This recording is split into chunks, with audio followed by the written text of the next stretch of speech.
शुभ प्रभात।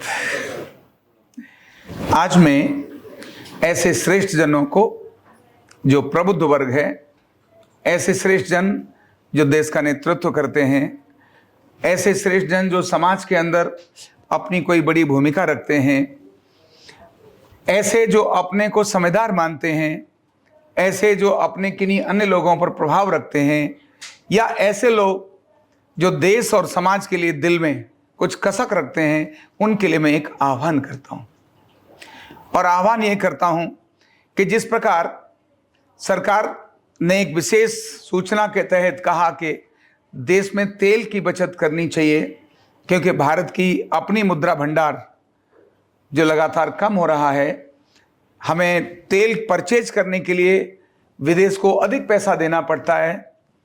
सोने पर भी सरकार ने कहा कि सोना अभी 1 वर्ष आप अपने बेटी बेटा के शादी विवाह के लिए मत परचेज करिए, क्योंकि सोना हमें विदेश से परचेज करना पड़ता है और उसके कारण से हमारा जो भारतीय मुद्रा है वो हमें विदेश को देनी पड़ती है, वो डॉलर में कन्वर्ट करनी पड़ती है और डॉलर का इसके कारण से रेट महंगा होता है और इससे भारत का जीडीपी, भारत का जो ग्रोथ है, भारत का जो अपना इकोनॉमी है, वो उससे प्रभावित होता है। मैं साथ ही एक निवेदन करना चाहता हूं उन सभी लोगों से कि हर बीमारी के लिए हॉस्पिटल की तरफ मत जाइए। क्यों? ऐसी मोर देन 90% बीमारियां आप अपने घर, अपने आसपास के, अपने लोकल लोगों से सुरक्षित और ठीक हो सकते हैं। आपातकालीन स्थिति में आप अस्पताल की तरफ जाइए। क्यों? मैक्सिमम सारे उपकरण जो आज हमें यूज करने पड़ते हैं दवाई बनाने के लिए या ऑपरेशन या सर्जरी के लिए, वो सारे उपकरण हमें विदेश से खरीदने पड़ते हैं। 90% से अधिक इंस्ट्रूमेंट्स और मेडिसिन को बनाने वाला तंत्र हमें बाहर से ही खरीदना पड़ता है। और केवल इतना ही नहीं, उस हॉस्पिटल के अंदर आईसीयू और बाकी सबके रखरखाव के लिए भी हमें बाहर से खरीदना पड़ता है। मैं अभी आंकड़े देख रहा था, भारत की जनसंख्या और स्वास्थ्य के आंकड़े देख रहा था, तो हमें लगा इस पर जागरूकता की बड़ी आवश्यकता है। कॉमन लोगों को इसके लिए जागरूकता की आवश्यकता है। कभी बच्चे को केवल नजर ही लगी थी, उसको हल्का पेट का दर्द हुआ, हम तुरंत उसको दवा देते हैं, उससे सिस्टम भी खराब होता है और हम ओपीडी की यानी हॉस्पिटल पर एक बड़ा प्रेशर और वर्डन भी डाल देते हैं। 90% हॉस्पिटल में जाने वाले लोगों के जो आंकड़े बताते हैं, वो ये कहते हैं 90% लोग इमरजेंसी में नहीं जाते, जनरल ओपीडी में जाते हैं। और इसीलिए जनरल ओपीडी का एक बड़ा तंत्र, उसके ऊपर हॉस्पिटल पर, सरकारी और प्राइवेट दोनों हॉस्पिटल पर बहुत बड़ा दबाव है। मैंने आंकड़े देखे कि भारत की कुल जनसंख्या 35% जनसंख्या शहर में रहती है और 65% जनसंख्या ग्रामीण क्षेत्र में रहती है। लगभग इस अनुमानित जनसंख्या का 2 से 7% यानी टोटल जो संख्या है वो 13% जनसंख्या हॉस्पिटल में इलाज कराने के लिए जाती है। कुल 2% के करीब जनसंख्या केवल इमरजेंसी कंडीशन में जाती है, बाकी 11% जनसंख्या केवल ओपीडी के लिए जाती है। सुविधाएं न होने के कारण बहुत अधिक हॉस्पिटल्स में भी, तो भी वहां लाइन की बहुत बड़ी लंबी लाइन है, ऐसा उसका रहता है। और इसके कारण से भारत का स्वास्थ्य बजट, सरकारी और प्राइवेट दोनों को मिलाकर, ये केवल मैं स्वास्थ्य बजट की बात कर रहा हूं, इसके अलावा बजट की बात नहीं कर रहा हूं। जैसे एम्बुलेंस पर होने वाला बजट, एम्बुलेंस के साथ जाने वाली और सारी व्यवस्थाओं के लिए बजट, मेडिकल स्टोर्स पर बजट, औषधियों का बजट, मैं इसकी बात नहीं कर रहा हूं। लोगों की जेब से कितना खर्चा हुआ मैं उसकी बात नहीं कर रहा हूं, मैं सरकारी बजट की बात कर रहा हूं। यह सरकारी बजट 9 लाख करोड़ रुपए है, 9 लाख करोड़ रुपए। इनमें से 10% मान के चलिए एक इमरजेंसी की आवश्यकता जरूर है जिसमें हमें करना चाहिए, लेकिन 2% और 13% का रेशियो बहुत अधिक होता है। अगर देश के लोग इसके प्रति जागरूक हों, कॉमन अपने घर के आसपास में, घर के अपने परिवार की चीजें, आयुर्वेद से, यूनानी से, सिद्धांत, होम्योपैथ से, क्योंकि इन पर खर्चा होता है लेकिन तुलनात्मक बहुत कम होता है। होम्योपैथ की छोटी सी मेडिसिन भी एक बहुत प्रभावी है। आसपास मंदिर गुरुद्वारे में सस्ते में कोई भी व्यक्ति मिल जाता है। आयुर्वेद की मेडिसिन भी जगह जगह मिल जाती है, घरेलू उपचार भी मिल जाते हैं, और ये अपनी अर्धनारीश्वर चिकित्सा, इसमें तो कुछ भी नहीं करना पड़ता। समाज के वर्ग को आज जागरूकता की आवश्यकता है, दूसरों को प्रेरित करने की आवश्यकता है कि तुरंत हॉस्पिटल की तरफ, तुरंत इमरजेंसी की तरफ रुख मत करिए।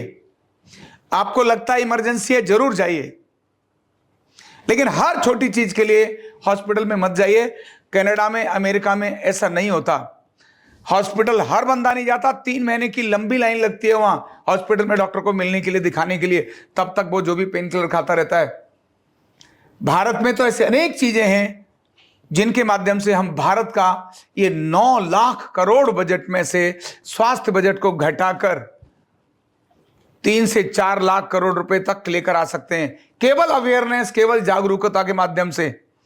थोड़ी सी गैस बनी, उसके कारण यहां पर थोड़ा पेन हुआ, बंदे को लगता है ऑपरेशन, और तुरंत चल पड़ता है हॉस्पिटल की तरफ। उसके सिम्टम्स को जाने, कब हार्ट की कंडीशन बनती है और कब गैस का दर्द होता है, डॉक्टर देखते ही बता देता है ये ऐसा है। ध्यान रखना, उस सारी जांच पर भी लगने वाली मशीनें जो पैथोलॉजिकल लैब हैं, ये स्वास्थ्य बजट से असंभवतः अलग ही होंगी। क्यों? ये प्राइवेट सेक्टर्स में आ गया। मेडिकल लैब, जो अलग अलग प्रकार की लैब जो अपनी प्राइवेट लगाते हैं, वो तो सरकार के बजट में नहीं आता, और मैक्सिमम लैब प्राइवेट हैं। बड़ी लैब, पैथोलॉजिकल लैब और रेडियोलॉजिकल लैब मैक्सिमम प्राइवेट हैं। सारे प्राइवेट हॉस्पिटल्स प्राइवेट में रिकमेंड करते हैं, गवर्नमेंट वाले भी प्राइवेट के लिए रिकमेंड बहुत बार कर देते हैं, जबकि अपना सिस्टम भी उनका है।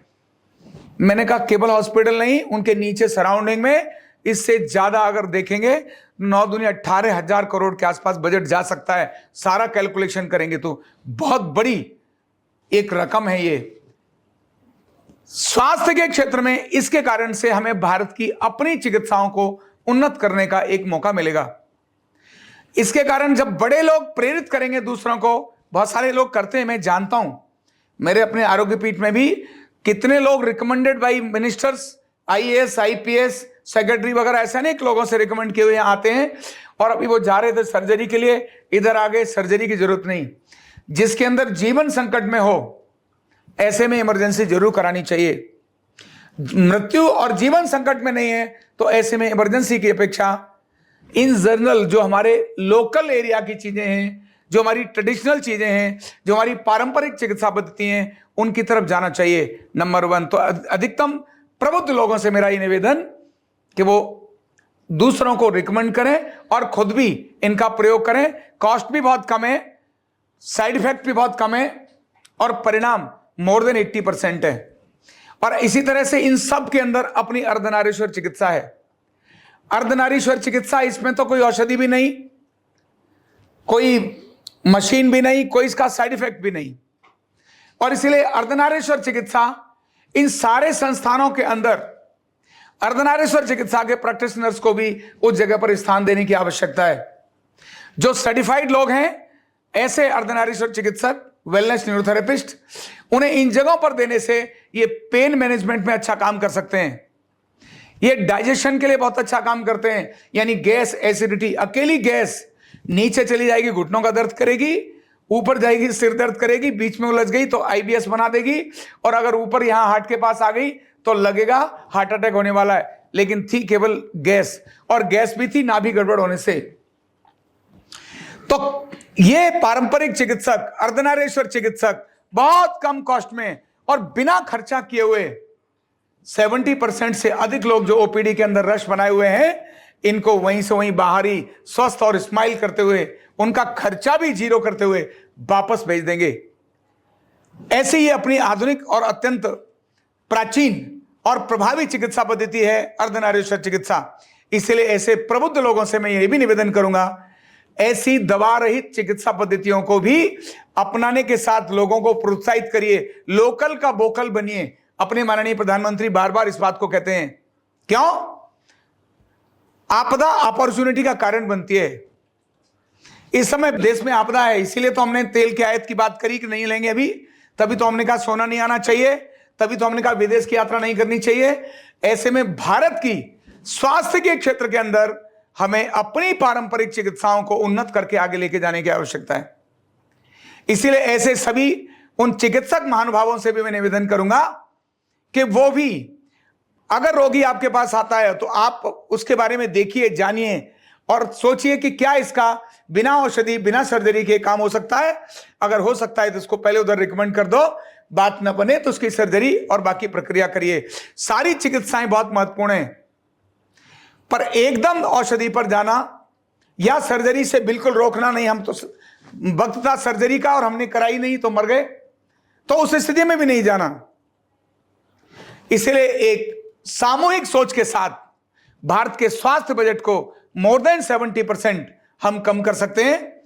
और 70% बजट कम होने का मतलब यह होता है लगभग 6 लाख करोड़ रुपए डायरेक्ट और इतना ही इनडायरेक्ट, यानी हम 12 से 14 लाख करोड़ रुपए अपने देश का अपनी इन भारतीय चिकित्सा पद्धतियों के माध्यम से बचा सकते हैं। ये आंकड़े फैक्ट हैं, ये आंकड़े केवल फोके नहीं, ये आंकड़े केवल हवाई नहीं, ये आंकड़े व्यवहारिक हैं और जो हो सकते हैं।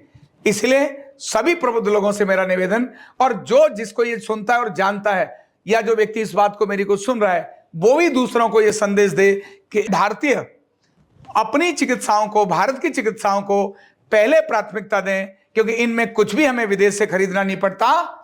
जिन इक्विपमेंट्स को हमें विदेश से खरीदना पड़ता है उस पर लोड, उस पर प्रेशर अपने हॉस्पिटल्स पर, जो भारत के हमारे हॉस्पिटल हैं, चाहे वो सरकारी या प्राइवेट, हमारे ही हैं वो हॉस्पिटल भी, डॉक्टर्स भी सारे हमारे हैं, पर उनके ऊपर भी हमें प्रेशर नहीं डालना, उनके ऊपर भी हमें जबरदस्ती हालत की खड़ा करना, उन्हें भी सहज रूप से लोगों की सेवा करने का मौका देना है, जिससे वो इमरजेंसी हो या इन जनरल वो बहुत प्रेशर रहित उनका उपचार कर सकें, उनका इलाज कर सकें और देश के पैसे को बचाने में अपनी भूमिका भी अदा कर सकें।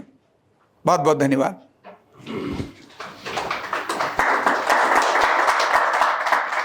न्यूरोथेरेपी का कंप्लीट कोर्स सीखने के लिए जुड़िए हमारे ऑनलाइन ट्रेनिंग प्रोग्राम से और जानिए करीब 100 बीमारियों का इलाज बिना दवा और बिना मशीन के।